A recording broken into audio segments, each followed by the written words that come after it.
Good day. Today is New Year's Eve. We are on the last day of 2024. And may I first of all take the opportunity to wish all of you who have watched these programs, who are watching this program, who have supported this channel throughout 2024, may I first of all take this opportunity to wish you all a very happy new year. May 2025 be above all peaceful, but also prosperous and happy for all of you. And may I also express my own thanks for the various New Year greetings that I'm already receiving from many people who have been following and supporting this channel. The second thing I'm going to say is that as today is New Year's Eve, my wife and I are going to be doing certain things with the children today, so probably this will be a shorter video. And tomorrow I am again taking out the children with my wife. We're going to be doing various things tomorrow. So tomorrow, once again, there's going to be no video from me. I will be back fully on Thursday. And from then on, well, we'll be in 2025 and we'll see what the year brings. Now, when one comes to the end of a year, the last day of the year, it is perhaps a moment to take a step back and to think about what has happened over the course of 2024. And I'm going to say that this has been an extremely volatile and unpredictable year, but it has been shaped, in my opinion, by two conflicts, the one in Ukraine that continues to play out and the one in the Middle East. Now, the conflict in Ukraine has followed a steady and predictable course. I think this is the key thing to say. There have been various shocks along the way, which I will speak about. But if we go to the start of 2024, it was very clear at that time that the initiative was passing to the Russians. That was the time when I started to coin the expression aggressive attrition to describe what the Russians were doing, that they hadn't yet embarked on an all-out offensive, though it seemed to me that sooner or later that offensive would come. They were still, however, primarily focused on weakening and depleting the Ukrainian army, and that after the defeat, the comprehensive defeat by the Russian army of Ukraine's 2023 summer offensive, this had become the Russian priority. And of course they did have certain secondary priorities as well, of which the most important was to start pushing the Ukrainian forces away from the main big populated centers of Donbass, Donetsk, Gorlovka and Lugansk, to try to push the Ukrainian forces further westwards in order basically to stop the constant shelling and missile strikes on these cities that had been taking place until then. And if you reel all the way back to January 2024, well, it was marked by two particular battles. A battle that was taking place around the fortified town of Avdiivka, which is very close to Donetsk. In some ways, it's a coal mining suburb of Donetsk city, and which had been built up by the Ukrainians into the most heavily fortified position along the entire contact line. And at the same time, the Ukrainians, as we now know, under British urging, but no doubt with American help, were conducting or trying to conduct a cross-river operation on the southern shores of the Dnieper River. They'd landed troops on the Russian-controlled east bank of the Dnieper, as I discussed in a recent program, it's now clear that all those ATACMS missiles that the United States had been started to send to Ukraine in the autumn of 2023 were primarily intended to support this operation. And anyway, the Ukrainians still had plans at that time, probably still current at the start of the year, to break out from Krinky and to advance towards Crimea, turning the tables on the Russians. Well, that never seemed likely, and of course it didn't happen, but Avdiivka did fall. The Russians captured Avdiivka in February 2024, and much as I had expected, since then we have had a continuous Russian advance all along the contact line. And it is both an offensive in the sense that it is pushing the Ukrainians back and taking control of strategically important territory and achieving the objective of pushing the Ukrainians further and further away from Donetsk, Gorlovka and Lugansk, one of the Russian objectives. But it also has a secondary purpose, which I think is consistent with Russian military doctrines, as discussed by people like Jacques Beau, Colonel Jacques Beau, and many, many others. And this is part of the Russian operational philosophy, which is that instead of attacking in one place along a contact line, you attack everywhere and you keep up the pressure relentlessly. You do not aim for a quick or sudden breakthrough.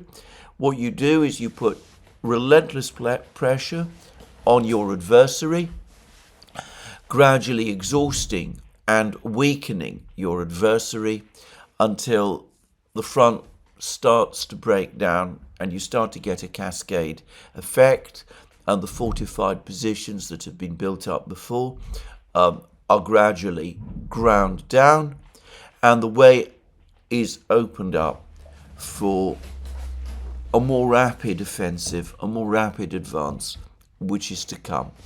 The doctrine, if you like, of deep battle, which has its origins in Russian operational experience in the First World War, which was then developed in the interwar period, applied by the Soviets during the Second World War, and still seems to be the governing philosophy that the Russians have to this day. And that essentially has been how the war has been playing out. Now, there have been all kinds of events along the way. The Ukrainians conducted various attacks into Russia, have conducted various attacks into Russia at various times. At one point, they seem to be focusing mostly on Belgorod. That provoked the Russians into launching a significant cross-border operation in Kharkiv region, from which they had largely pulled out in 2022. That operation in May resulted in the capture of all kinds of villages and settlements on the Ukrainian-Russian border. The Russians, however, failed to capture the town of Volchansk, where the Ukrainians decided to make a stand, and bitter fighting continues in Volchansk to this day, though the latest reports over the last couple of weeks suggest that the Russians are now finally making progress there, and it does start to look as if before long, and in this war, a relatively short time can be measured in weeks and months. Anyway, before long, Volchansk is likely to fall. Anyway, that was the situation, certainly as of mid-spring. But then we started to sense an accumulating weakening in the Ukrainian forces. There was a lot of attempts to blame all of this on the fact that during the winter, Congress in the United States had resisted demands from the Biden administration to pass another appropriation for Ukraine. In April, Congress voted this appropriation, $60 billion for Ukraine and Israel and Taiwan, but the bulk of the money, in fact, was allocated to Ukraine. There was lots of euphoria at the time, as I remember, in the West, confident predictions that this would change, transform the situation, and that the Russian advance would run out of steam sometime around the summer. The last claim continued to be made well into the summer, by the way.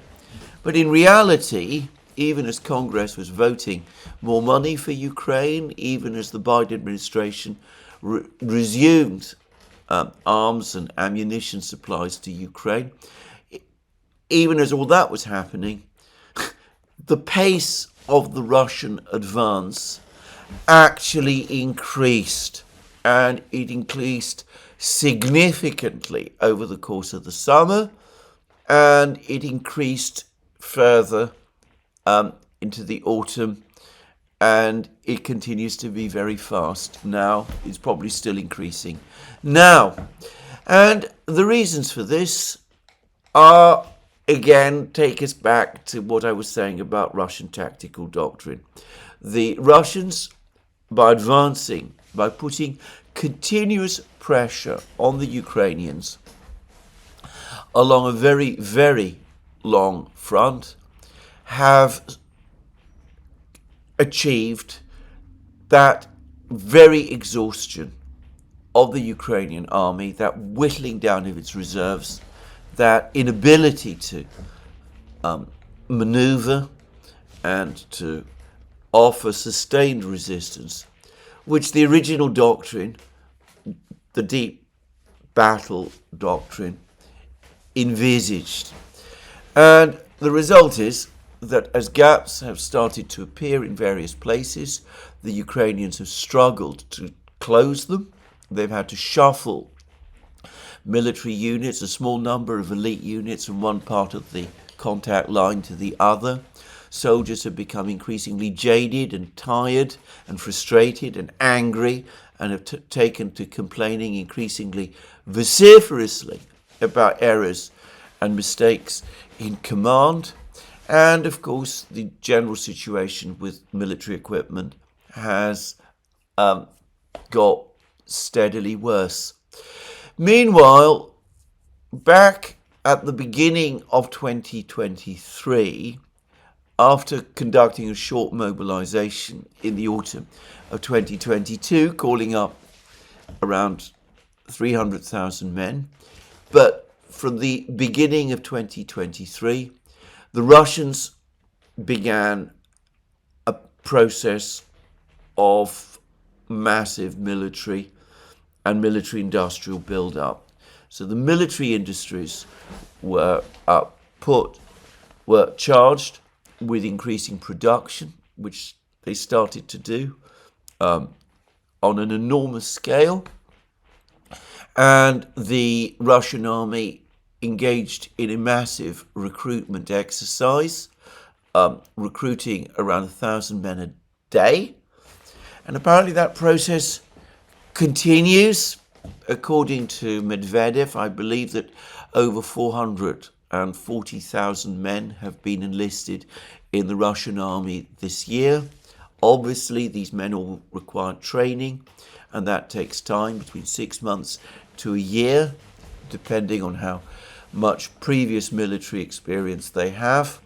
But anyway, gradually, even as the Ukrainian army has become exhausted, even as its reserves have dwindled, even as its conscription pool has declined, the Russian army has grown bigger and stronger and more experienced, and it remains equipped at prodigious levels with ever new types of military equipment.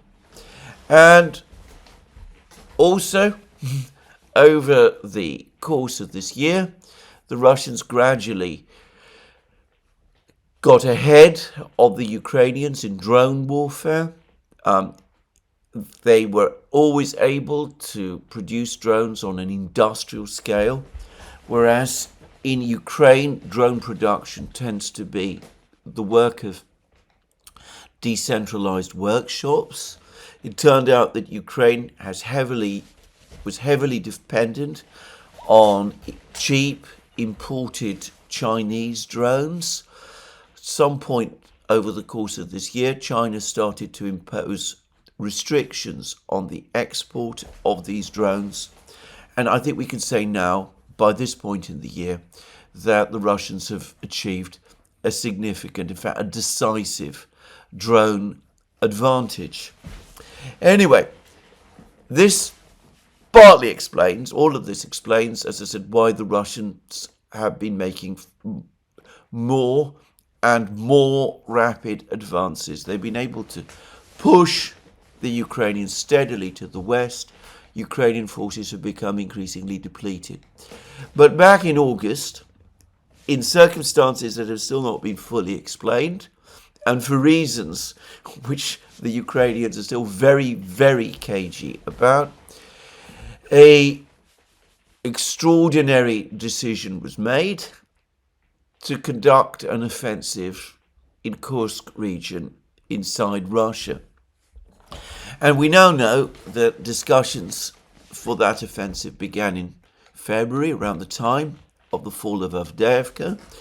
They were opposed by General Zaluzhny, who was at that time still Ukraine's overall military commander. It appears that his successor, General Syrsky, was not particularly keen on that idea either. And, well, it seems that the United States and Britain were a lot more heavily involved in this operation than they claimed. And it also seems that in the case of the British, probably they were looking to redeem the failure of the amphibious operation in Kharkiv, which they had so heavily lobbied for, and which caused, which at some point in the winter finally and conclusively failed. So in August 2024, Ukraine launched an offensive against the Russian region of Kursk.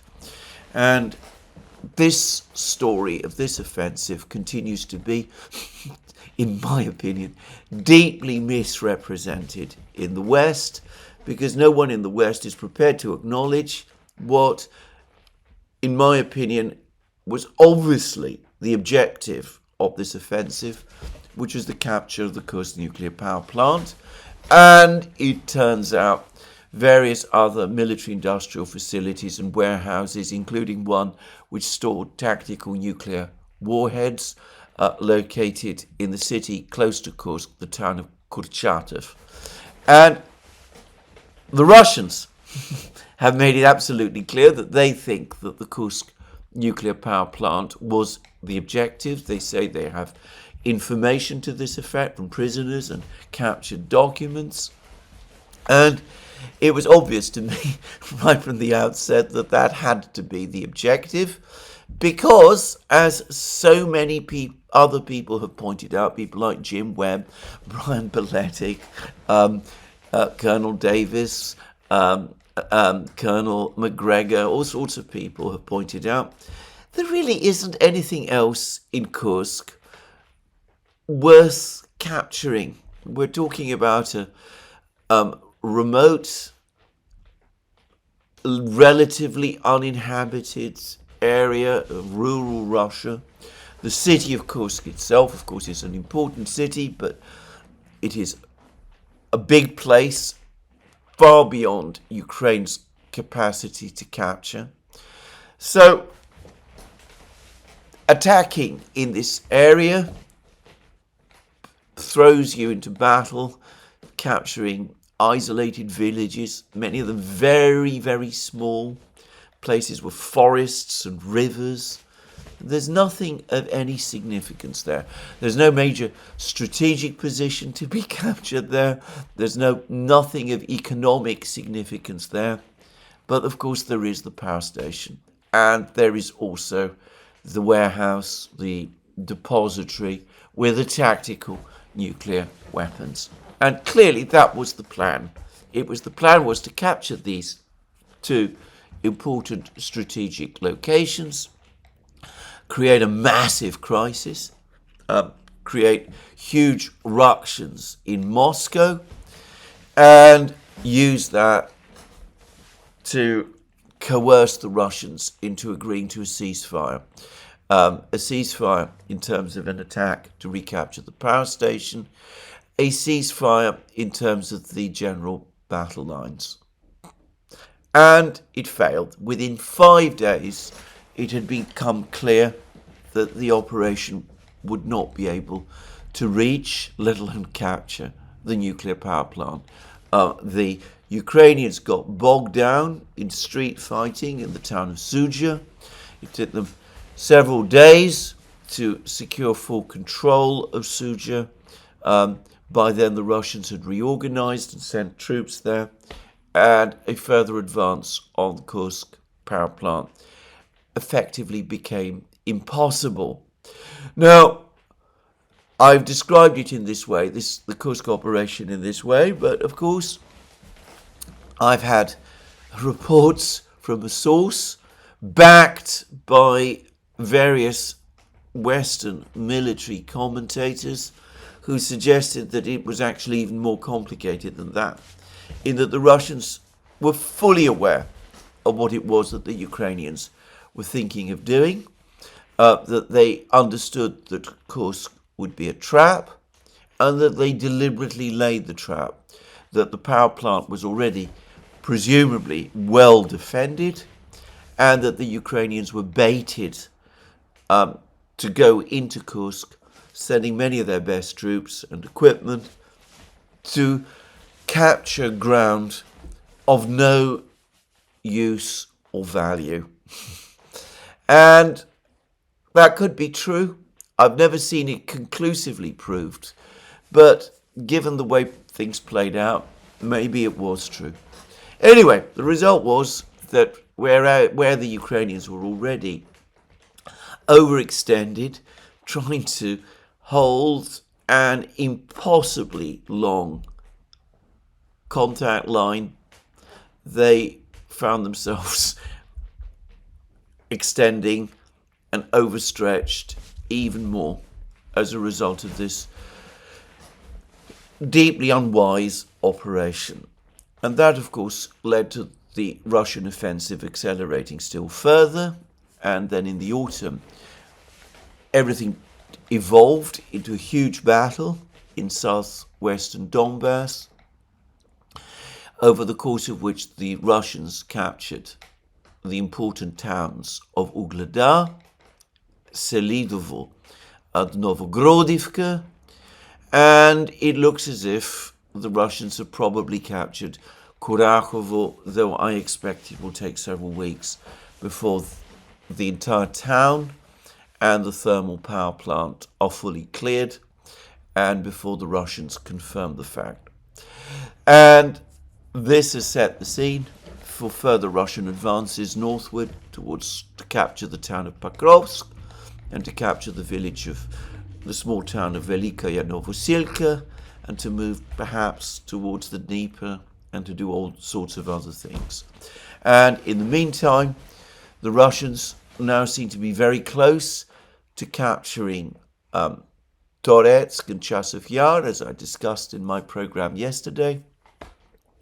And probably Volchansk will follow soon after, leading to another great battle in the north of Donbass for control of the towns of Slavyansk, Kramatorsk and Konstantinova, the last important positions that within the next couple of weeks the Ukrainians will still retain in Donbass itself. So anyway, that is, it seems to me, the overall story of the war. The trajectory was clearly set at the start of the year, and it has followed logically from it. And the same is going to happen in 2025. This trajectory is not going to change. We have a weakening Ukrainian military, a strengthening Russian military. The United States, or at least the Biden administration and its European allies, have been racking their brains to think of things that they can do to turn the situation round. The Kursk operation might have been one such attempt, just saying. There have been attempts to provoke the Russians very dangerously and recklessly into unwise steps by launching missile strikes deep inside Russia. New York Times article recently admitted the futility of this and the fact that there are apparently hardly any attackers and storm shadows left to continue with this reckless and pointless offensive. There have been harebrained schemes to send Western troops to Ukraine, sometimes pretending that they were peacekeepers and things of that kind. There's been attempts to organise peace conferences in Switzerland, which weren't really peace conferences, but which were really intended to outmaneuver the Russians diplomatically and to put them on the spot. But none of that has worked, and the war has, as I said, followed the trajectory which it was programmed to follow right from the start of 2024. In some respects, the key event of this war continues to be the defeat of Ukraine's offensive in 2023. The Ukrainian military chief, General Zaluzhny, supposedly said that this is a one-shot war. In other words, Ukraine has only one military shot that it can shoot in order to win. And that clearly was the 2023 offensive. There was widespread euphoria and predictions in advance of it, especially in the winter of 2022, 2023. I remember all the European countries enthusiastically handing over tanks and armoured vehicles and all kinds of plans being prepared for it. There were doubts too, but there was an awful lot of excitement and enthusiasm and confident predictions of victory. And it failed and failed completely, and the Ukrainian army has never recovered, and Ukraine has been on the back foot ever since. And the Western powers, from then until now, have never had a coherent strategy about what to do about the war. Their original attempt to smash Russia through sanctions has failed. Russian economy continues to grow. I'm going to return to that topic in a short while. Has experienced some inflation, quite high inflation, but nobody any longer, I think, seriously believes that the economy is going to implode at any time soon. So, failure of the sanctions led to huge exaggerated hopes that there was going to be a military breakthrough in the summer of 2023. When that failed to happen, the Western powers were left with no real options. They'd trapped themselves into an impossible political position in which they said that no talks about Ukraine without Ukraine, giving Zelensky and his political group in Kiev an effective veto over any diplomatic activity. It must be said that none of them showed any enthusiasm. No Western leader, no significant Western leader showed any enthusiasm throughout, has shown any enthusiasm at any time for any diplomatic activity. it's clear that at some point in 2022, almost certainly around March 2022, an instruction was issued, presumably from the White House, that no one should speak with Putin anymore. So the Austrian Chancellor briefly violated this omerta. He travelled to Moscow and met with Putin, though to no visible effect. But the important leaders, the Prime Minister of Britain, the President of France, the Chancellor of Germany, and of course the leadership of the European Commission, they boycotted the Russians. They refused to meet with them. There was no contacts with them in any significant way, in any diplomatic setting or venue.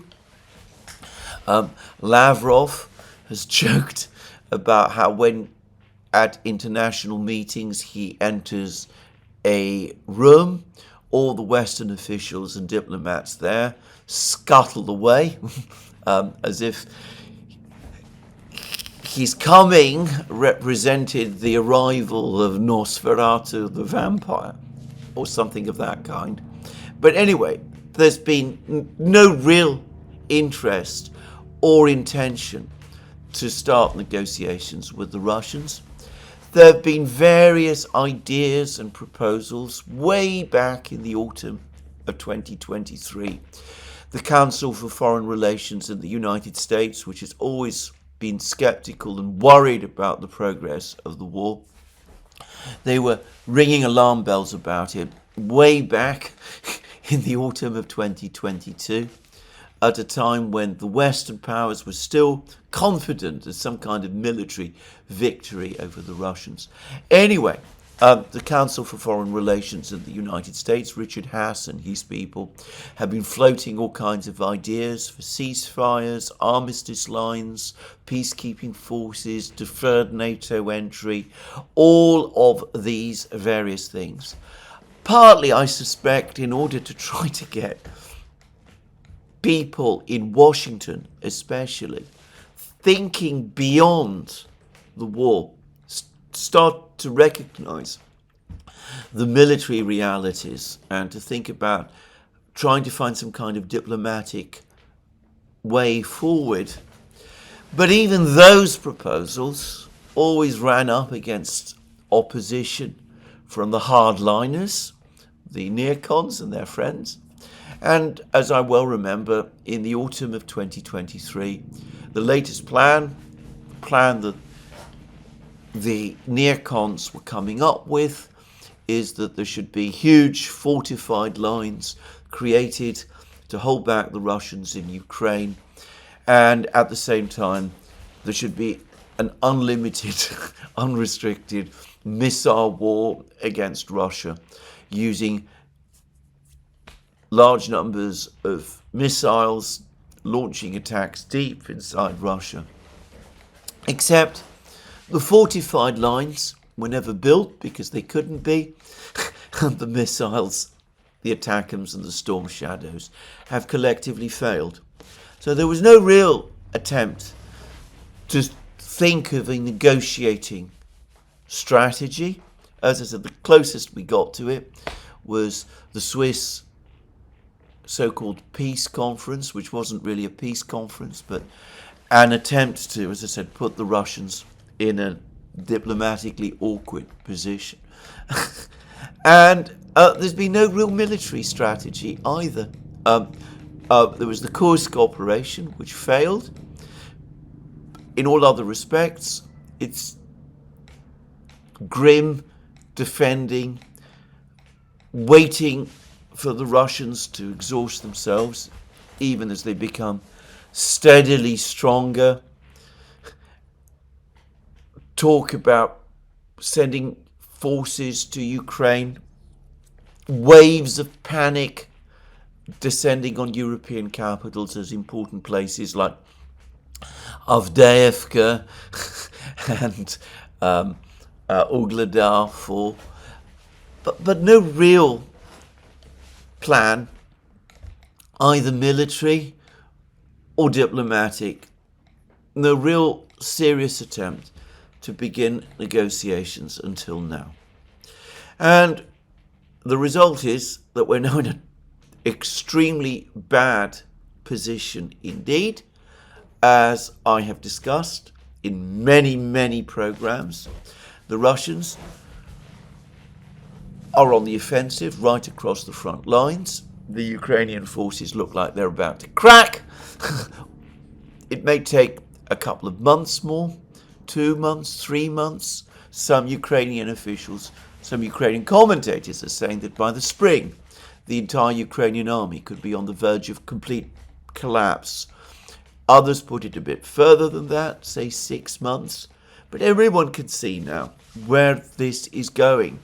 And there is still no diplomatic strategy, because General Kellogg and his people came up with various ideas in that report they did in April, which I think has been taken a lot more seriously even than they intended.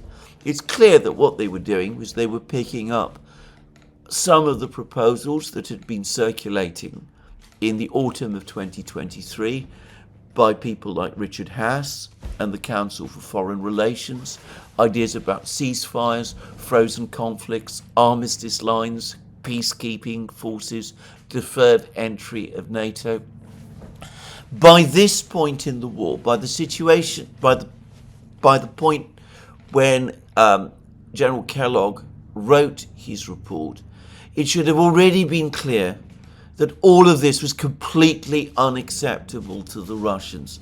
I remember reading an article, in fact we discussed it on the Duran, an article in Moscow Times. This is not really a Moscow-based newspaper, it's a Western newspaper published outside Russia, but it does cover Russian affairs.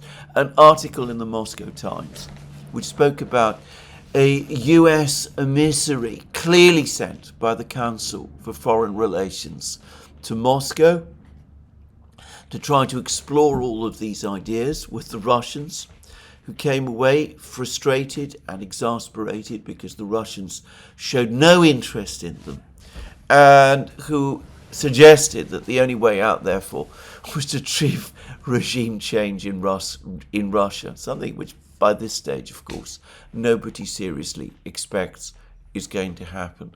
Anyway, Kellogg refloated these ideas, put together, cobbled together by the Council for Foreign Relations in the autumn. And because there's been no real discussion and no real thinking and no real attention to what has actually been taking place in the war, these ideas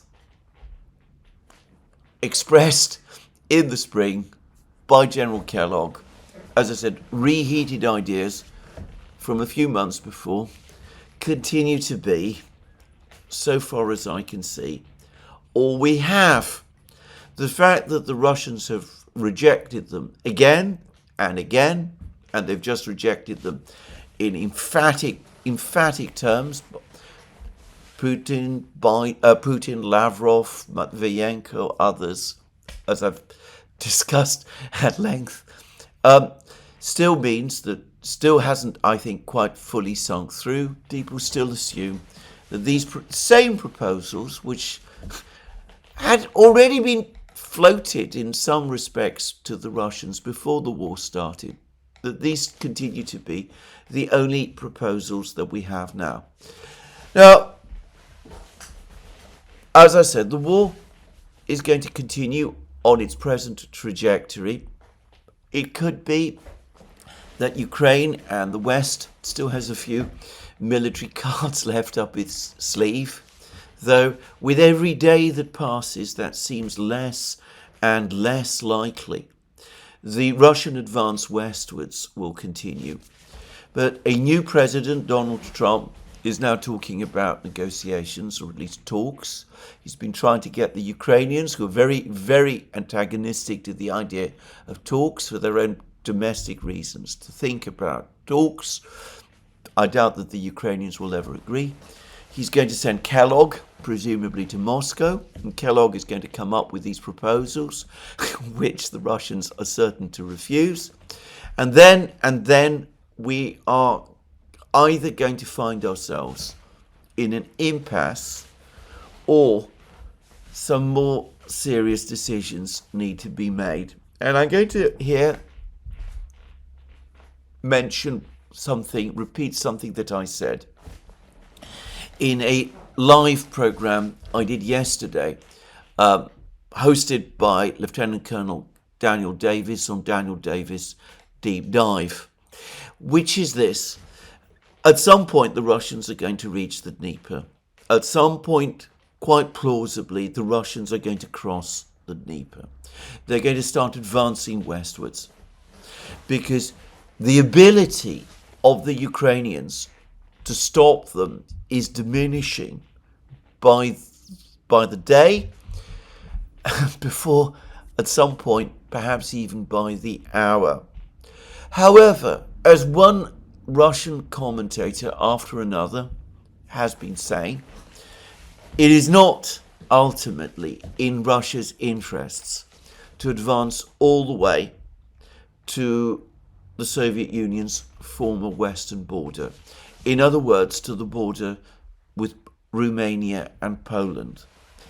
And one can see that as events develop, a point might finally be found at which the Russians and the Americans, and it can only be them, can find a common position. The Russians will find that they will find themselves arriving at that point in the West beyond which they do not want to go, and the Americans also presumably will not want them to go further west either. Now, by that time, the whole situation will have changed further. It's unlikely that Zelensky's government, there'll be much of it left by that point. I don't think anybody would seriously, by this stage, think of a Ukraine joining NATO. That whole idea by that point will have collapsed. The issue in the West will be whether Ukraine can be saved at all. The issue in Russia will be how to avoid the trap of advancing further west still. And it may be that at this point, the deal can finally be done. The Russians stop whatever is left to the west, is allowed to become a sadly diminished rump state outside NATO. I'm confident the Russians will insist on that. Outside the EU as well. The EU is most unlikely to want that kind of Ukraine incorporated into the EU. But nonetheless, it will be a Ukraine. Probably over time, a Russian-friendly government will start to take control. Who's to say how things can play out? One can never predict the future with too much confidence. But anyway, a Ukraine will survive. The war will end. The Russians will want the deal with the Americans because they want peace, a long, legally based, sustainable peace on their western borders. And the Americans want to keep the Russians away from Europe, away from the NATO territories, so that they can do that which they have always wanted to do, which is try to transfer their focus away to the Indo-Pacific region and to other places. So that's the point we might conceivably arrive in at some point in 2025. It's going to require very strong nerves, both in Washington and Moscow, but especially in Washington, to get to that point. Already the Financial Times is trying to push the Trump administration, the forthcoming Trump administration, towards taking an even more belligerent line. It's trying to get them to agree to take the hardest possible response to coerce the Russians into negotiations by escalating sanctions and increasing military support for Ukraine. In other words, it wants the administration to do, the new administration to do, what the existing administration has been doing for the last 3 years, which has already failed. There's nothing like repeating failure in order to achieve success. Just saying. But anyway, there's going to be all those people agitating and calling for these things. The media in the United States are going to probably be demanding it. Parts of the right-wing media in the United States, the National Review people, will be agitating for that too. So will the media in Europe, so will European governments. There'll be all kinds of things said and done and pressure exerted, all that kind of thing on the US government, the new US government.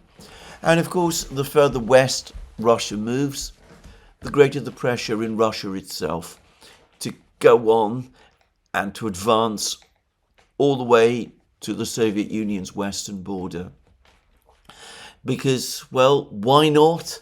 And this was our territory once upon a time after all. So both governments are going to need very strong nerves, but I think the Russians have it under control. It remains to be seen whether the Trump people do. This is, I think, something that needs to be understood about conflict settlements sometimes. That the most important thing to do is not maybe to try to agree a deal. It, I think, is impossible at the present time. It is to allow events to lead one to the point where the deal becomes possible, because it is in everyone's mutual interests to achieve it and to keep lines of communication open so that when that moment is reached, when that point is reached, the deal can be agreed and done. It's different from what you get in commercial negotiations. The art of the deal might not be the best manual for it, but it is the way I think this war is most likely to end, if it is going to be ended diplomatically at all. So anyway, that's one conflict. That's how it's played out this year.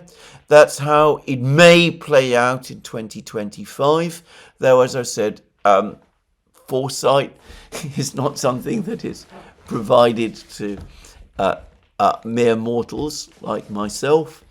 And ultimately, what I'm setting out here are relative guesses. If we're talking about the Middle East, which is the other conflict, then I have to say here, the situation is utterly chaotic and becoming incredibly confused.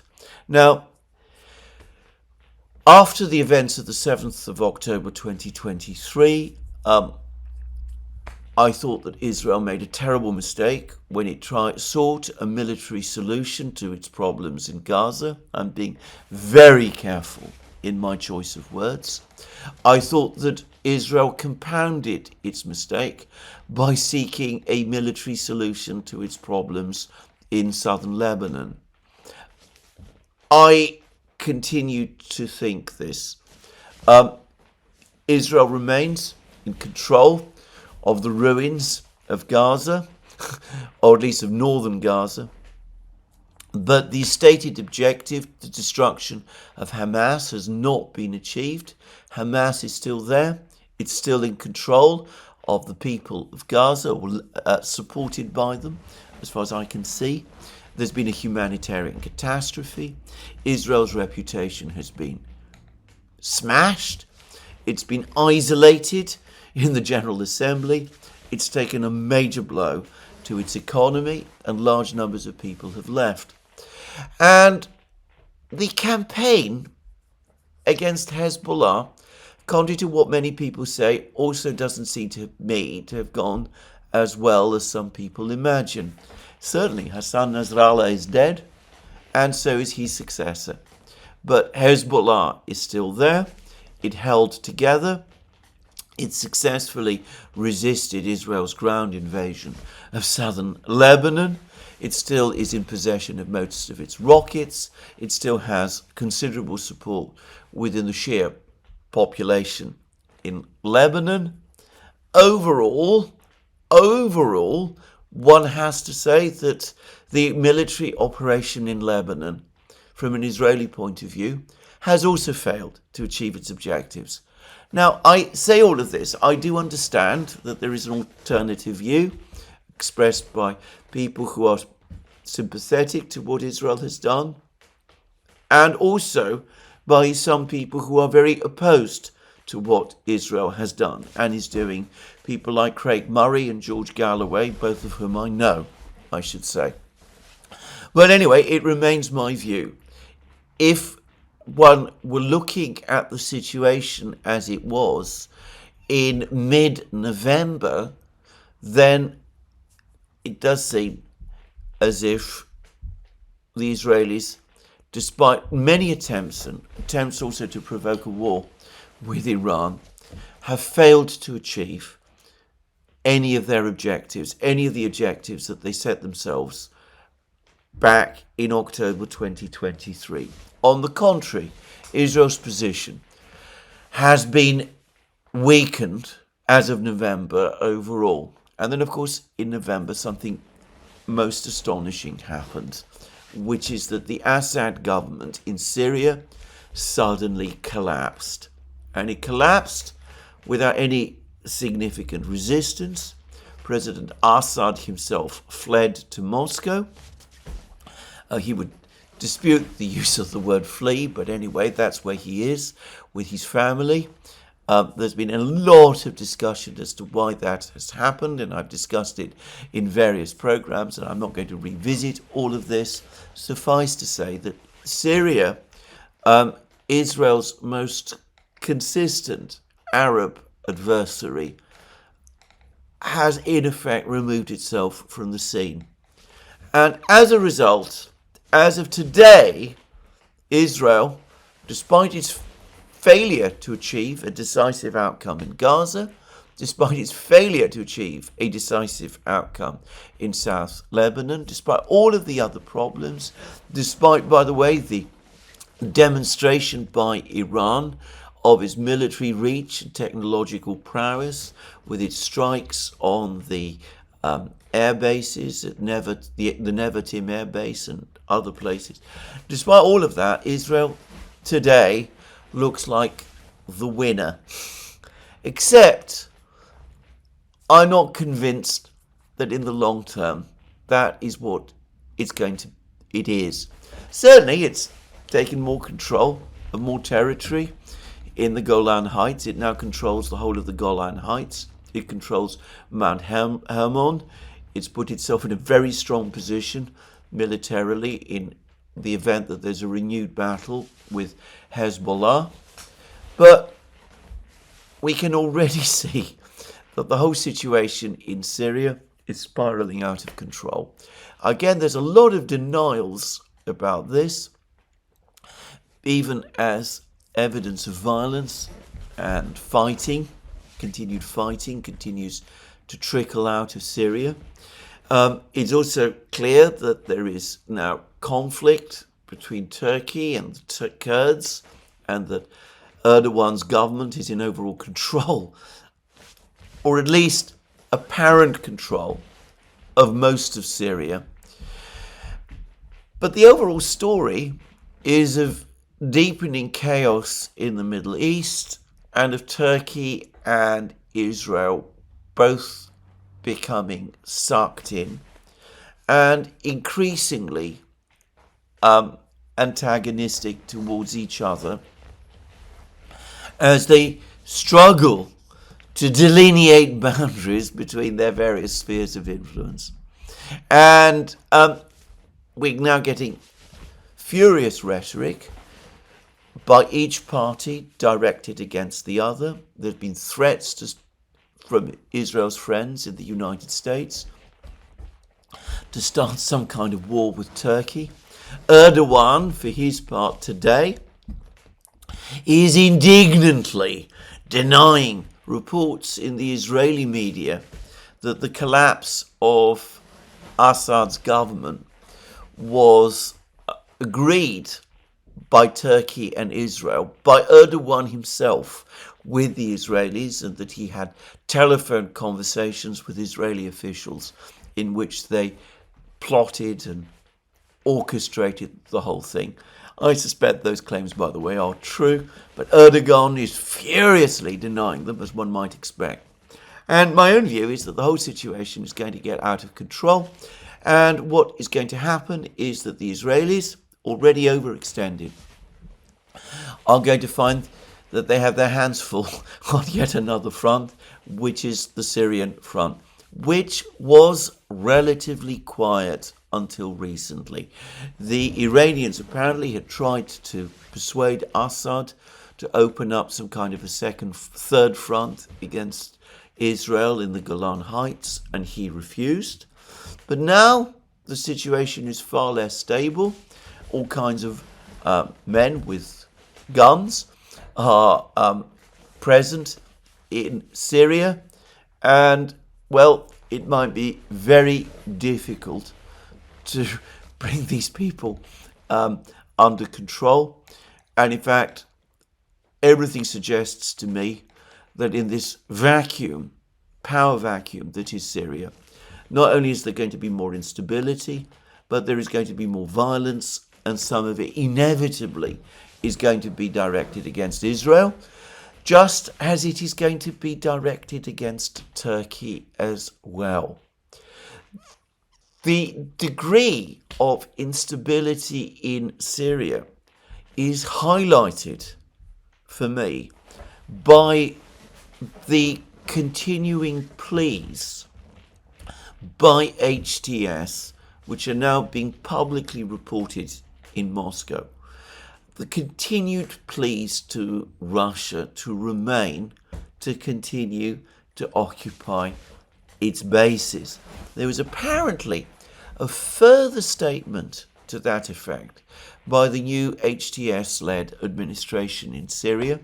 They apparently told the Russians, they publicly said that Syria has a long-standing strategic relationship with Russia that they are anxious to preserve. They don't want the Russians to leave. They want the Russians to stay. The Russians have been listening to all of this. I get the impression that they're completely unconvinced. But the latest word is that HTS, in a series of meetings, international meetings, that are going to take place in January, are apparently going to announce that they're dissolving themselves, that they have no further reason to exist now that the revolution has succeeded. And it's, again, fairly clear who this is mostly directed at. It's directed once more towards Moscow. And the reason is that with all this fighting going on in Syria, with this instability that there is there, the new authorities in Damascus are trying to retain whatever institutional remnants, including treaty remnants, alliance remnants, remain from the Syrian wreckage. And they hope that keeping the bases in Syria will enable them in some way to stabilize their own government in Damascus. And as I've said previously, given that Erdogan is now in open conflict with the Kurds and in covert conflict with the Israelis, he probably wants the Russians in Syria as well, and he probably also wants leverage over the Russians by keeping them there. So, a situation of growing chaos in the Middle East, one which has been made worse today with news that France, which can't apparently resist the temptation to involve itself in an increasingly chaotic situation, that France also has now resumed bombing raids on what it says are ISIS positions in Syria. One wonders who it is exactly that they are actually attacking, just saying. But anyway, situation in Syria getting increasingly chaotic, and nobody can really see where it's going to end. But I don't think that the final outcome is going to turn out well, either for Israel or for Turkey. Here I should say that there has been a really excellent article by someone that I used to remember seeing quite a lot about once upon a time, and that is David Stockman, and he's written this long piece, Doug Casey's International Man.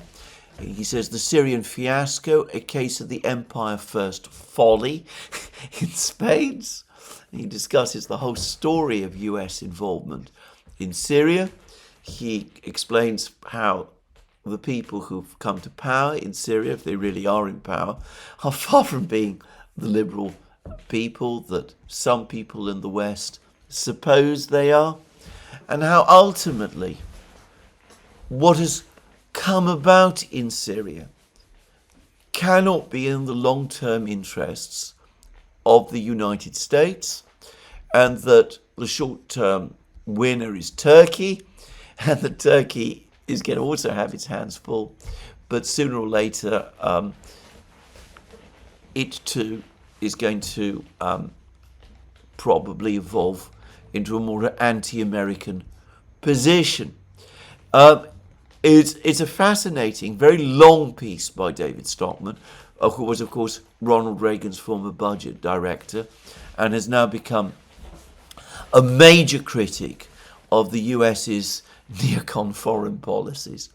And it points out that the most likely outcome, after all the chaos, is that we're going to end up with another Salafi state in Syria, probably hostile to the West, quite plausibly a home, a sanctuary for various groups that have plans against the West as well.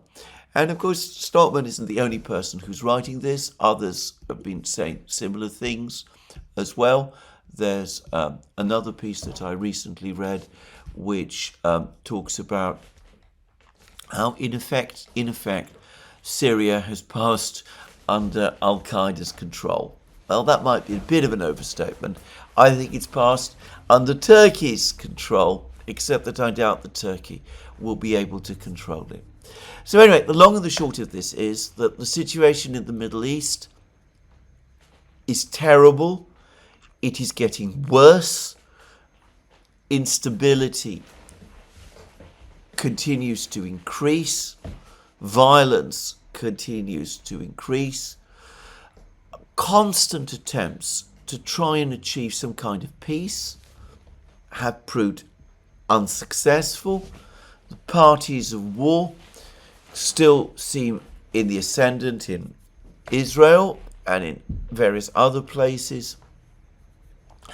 And I'm going to say that over the next few years, during the whole period of the Trump administration, I suspect that the Middle East will once again become a priority area for the United States, very much against its wishes. It's amazing to think that back in October 2023, before the 7th October attack, Jake Sullivan was telling everybody what a stable place of the Middle East had become. A year later, we see how profoundly unstable it really is. So anyway, there we are. Those are the two big conflicts. One, the Ukrainian one, you can, to some extent, I think with reasonable amount of confidence, predict its course. In the Middle East, the one in the Middle East, you can't. We are still, unfortunately, caught up in the middle of a conflict which has its origins in the 1940s. Some would say even earlier, in the 1920s, and which shows no real sign of abating. Well, there's been one other huge event. Well, there's been two other huge events this year. One huge event has happened in the United States, where there's been a repudiation of the policies of the Biden administration, and where Donald Trump has been elected President of the United States. In some ways, by the way, very much against the odds. Now, I'm not going to discuss that further in this program because President-elect Trump, is not yet the US president, and we still need to wait and see what exactly he is going to do. But the other big event of 2024, which should not be underestimated, is the BRICS summit in Kazan, the gradual development of the alternative trade and financial architecture, which is being built up by non-Western states, China and Russia, obviously playing the main role, but India definitely part of what is happening. Even as Europe goes into deeper decline and the situation economically in the United States remains deeply uncertain. So, a very complex, very volatile, very unstable 2024. But in some ways, in terms of the most important conflict, the one in Ukraine, you can see the clear line of events leading us to the point where we now are. Now, having said all of this, it would be remiss of me not to say something about the situation in Ukraine over the last couple of hours, the last 24 hours. After all, I always provide updates, and I'm going to do so today.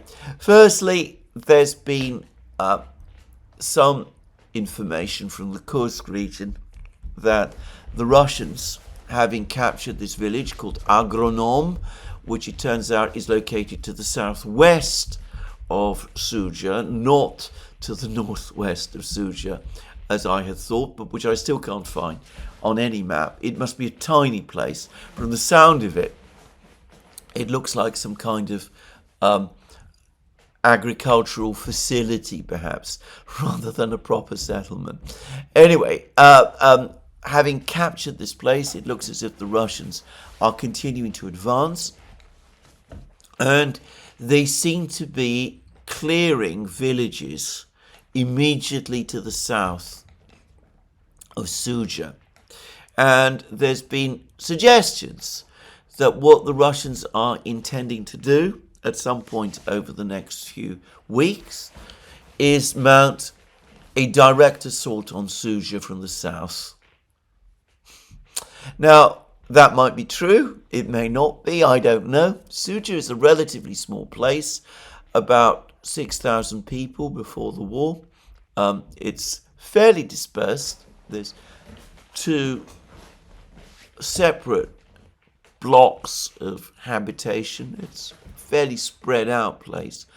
I remember that back in August, there was a period of time when the Ukrainians were in control of the central parts of Sudzha, but the Russians were still maintaining a presence at that time in some of the more outlying areas. So this could be a complex battle. But if the Russians do break into Sudzha, I doubt that the Ukrainians can resist them for very long. There's only one road leading into Sudzha. At that point, presumably, the Russians will have either cut the road or will be able to cut the road.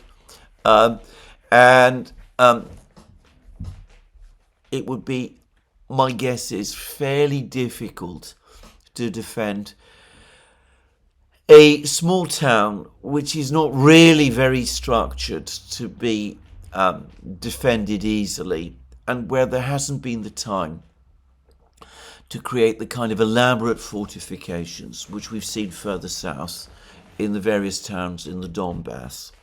So I don't know how long the battle would take, probably a few weeks, but the Russians would presumably fairly quickly gain control of Sudzha.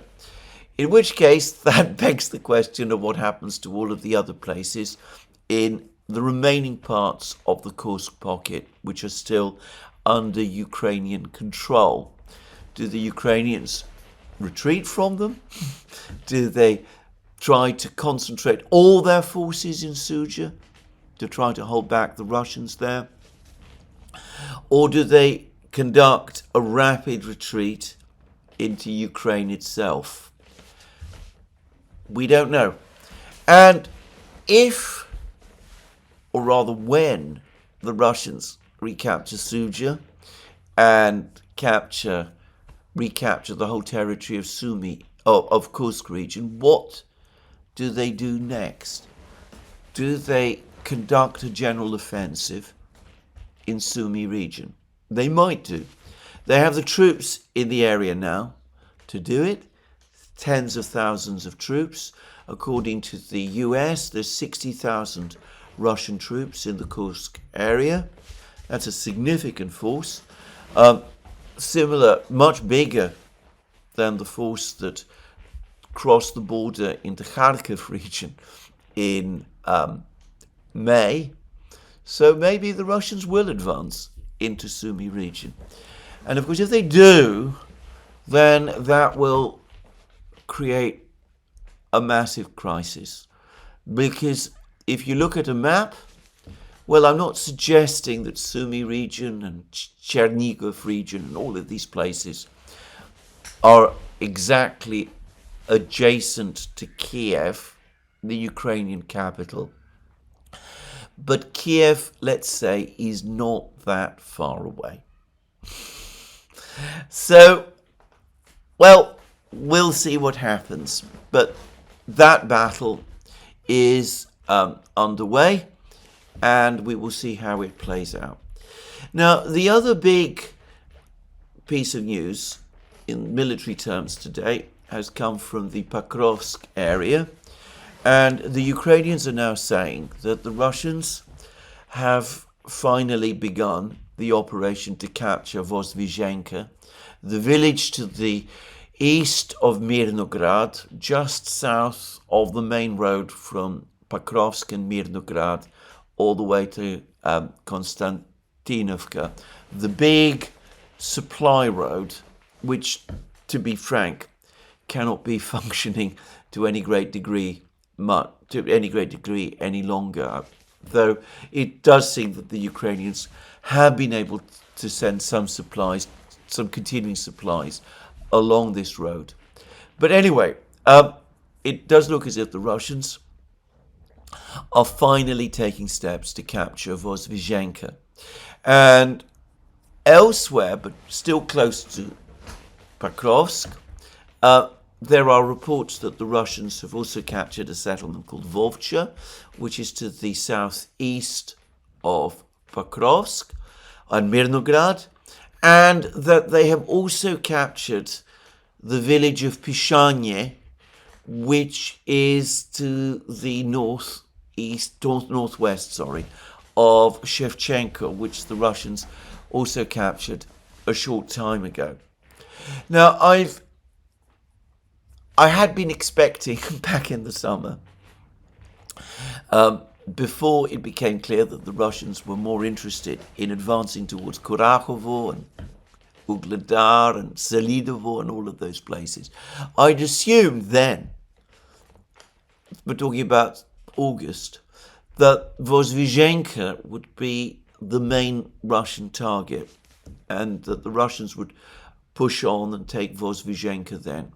But of course they didn't. As I said, they instead focused on defeating the Ukrainians further south, which they have now mostly done. But I have also said in more recent weeks that, in my opinion, the first clear sign that an attack on Mirnograd and Pokrovsk was coming would happen when the Russians started to roll out the villages to the east of Mirnograd, starting with Vozvyzhenka and then going on to Novoekonomichke and all of these other places. That would put the Russians in a position where they could start cutting Ukrainian supply lines to Pokrovsk from the north, even as the capture of places like Pyshanye puts them in a position to cut Ukrainian supply routes from the west. So we could be looking at the moment when the Russians have prepared themselves for the battle for Pokrovsk, perhaps with the attack on Vozvyzhenka and the possible capture of Pyshanye. We are actually looking at the start of that battle now.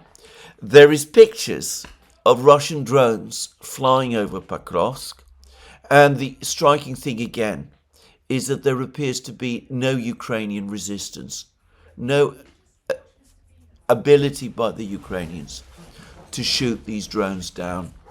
Pokrovsk itself, by the way, judging from this drone footage, is now a deserted city. You see no sign of people in the footage. Obviously the soldiers, the Ukrainian soldiers, are hiding in their fortified positions. But certainly there's no sign of civilians on the roads anywhere. It already looks like a besieged city. Meanwhile, there are further reports of further Russian advances southwest of Pokrovsk. The Russian advance westwards towards the Dnieper continues. The village of Novoelizavetivka has apparently been captured. Again, I don't know that for a fact, but that's what all the reports are saying. And that the Russians also apparently are advancing towards a village called Dachnia, which is not the same as the village of Dachnia near Kurachovo, which the Russians also now appear to be attacking, just saying. So anyway, a grim picture overall. Now, overnight, the Ukrainians did try various drone attacks, and we are now talking about drone attacks on Russian facilities in Crimea and in Western Russia. And they also appear to have deployed a significant number of underwater drones or water drones to try to attack Russian facilities in Sevastopol. The Russians are claiming that all of the drones were destroyed. The Ukrainians have released film of what they say is one of these drones launching a missile and shooting down a Russian helicopter. Perhaps that has happened. I can't say that I'm able to see that from the footage myself, but then I never understand footage very well. So maybe that has happened, maybe it hasn't. But there are reports this morning that Russian bombers are in the air again and that they're preparing another major missile strike on Ukraine, probably over the course of the late afternoon, the early evening, who's to say. It might be one of those huge missile strikes which continues for many hours, right into the early hours of tomorrow morning, New Year's Day. Well, we'll just have to wait and see. But to repeat, these are further events in the war. The trajectory of the war is, as I have set out, and nothing can reverse it, and that needs to be the starting point in any discussions to end it. Now, I'm going to finish this program by reverting to the topic of that crash of an Azerbaijani aircraft in Kazakhstan. And there's been a huge amount of coverage and commentary and discussion about this. I must say straight away that this is a human tragedy, but one which has no real, in my opinion, geopolitical significance. Putin, a couple of days ago, telephoned the president of Azerbaijan, Gaidar Aliyev. The Kremlin has released a readout, and the readout reads as follows. The presidents had a detailed discussion of issues regarding the December 25th crash of the Azerbaijan Airlines plane near the city of Aktau in Kazakhstan. Vladimir Putin apologized for the fact that the incident happened in Russian airspace, once again offered deep and sincere condolences to the victims' families, and wished a speedy recovery to the injured. It was noted during the conversation that the Azerbaijani passenger airliner was flying according to schedule and repeatedly tried to land at Grozny airport. At that time, Ukrainian unmanned combat aerial vehicles attacked Grozny, Mozdok. Mozdok is an air base, by the way. It's close to where the giant Engels air base of the Russian Air Force, where strategic bombers are located. Anyway, Ukrainian drones attacked Grozny, Mozdok, and Vladikavkaz, and Russian air defenses were repelling these attacks. Now, that isn't an admission that it was Russian air defenses that caused damage to the aircraft, which caused the crash, but it is practically one. Notice that there is an apology.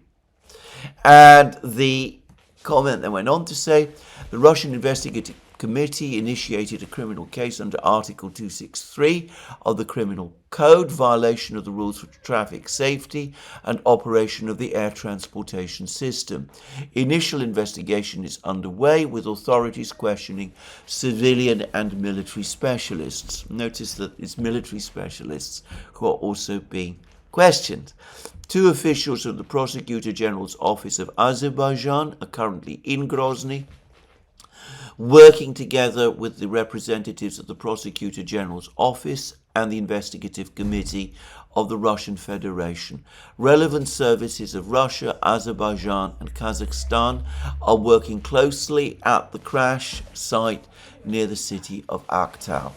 And by the way, I understand that the black boxes have been found and have been sent to Brazil for decoding. Brazil, of course, being the country that manufactures the Embraer aircraft, of which this was one. So this looks to me like an admission by the Russians, or preparatory for an admission by the Russians, that it was in fact their air defenses that caused the damage and resulted in the plane crashing, with those people being killed and wounded. Moreover, I strongly suspect, based on certain comments that Aliyev, the Azerbaijani president, has made, and this readout, that the Russians are going to pay compensation to the families of those that died in the crash, and might indeed pay compensation altogether. And I'm going to also say that whilst there might be criminal charges brought against some of the people, maybe people who were involved in air traffic control specifically, whose negligence, which is what it was, must have played a role in causing this crash. Given that we're talking about a war, I would not be surprised if there's also some charges brought by the Russian investigative committee against the Ukrainians, whose drones created the military emergency in the first place. Some people might feel that that is inappropriate, and it might be, but it's what the Russians almost certainly, or maybe not almost certainly, but quite plausibly might decide to do. At which point,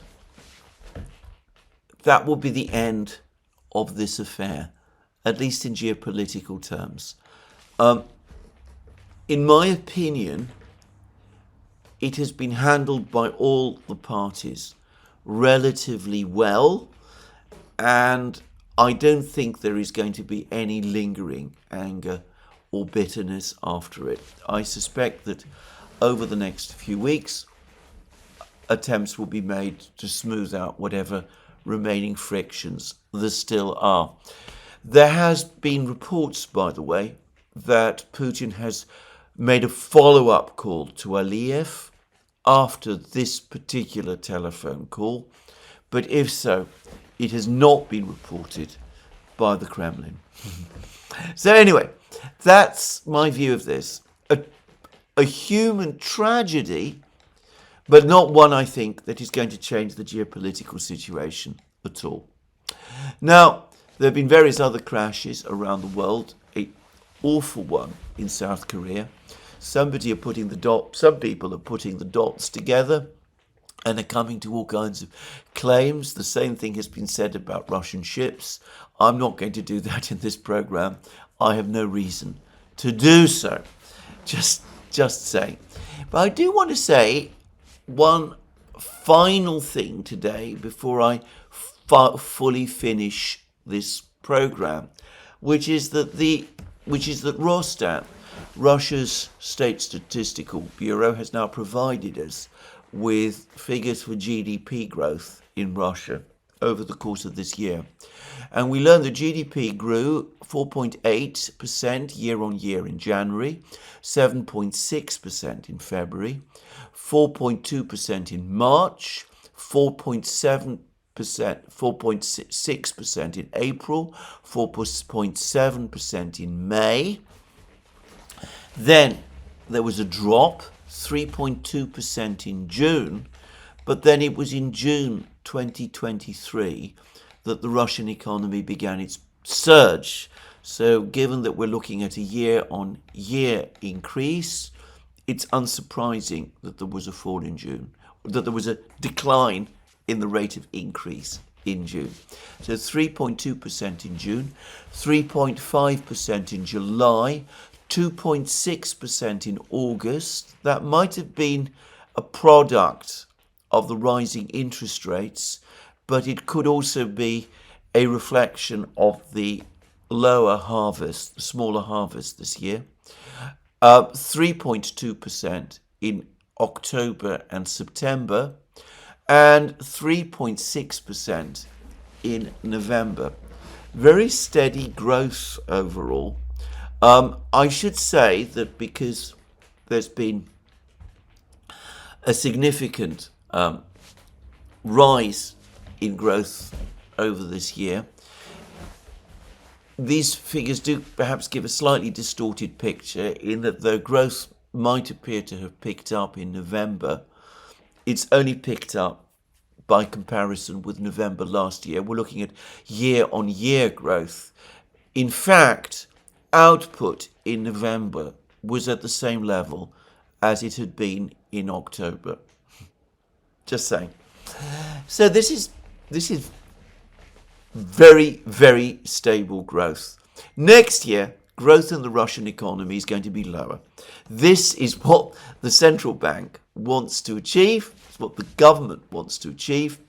Their priority next year is to bring inflation down, and they're prepared to trade some growth in the economy in order to achieve it. But judging from these figures, and judging by the fact that growth in November especially has been so steady, it may be that some of the expectations of a significant fall in growth rates next year will not be realised. Well, we'll have to wait and see. But I can't say that these figures suggest to me an economy in trouble, or, by the way, even an economy that is seriously overheating. just to quickly add, or an economy under any very, very great pressure. This is overall a stable picture. Overheating, there has been some overheating because of the surge in wages, real wages, partly caused by the labour shortage. But I suspect that a lot of the inflation is simply a reflection of the economy continuing to adjust to the conditions where imports from the West are having to be replaced by imports from other places, including Russia itself. In other words, what we're looking at here is a picture of an economy that is successfully adjusting to the changes in its economic environment that have taken place over the last 3 years. Well, that's where I finished my program today. There'll be more from me soon. On Thursday, to be precise. Let me again wish you all a happy new year.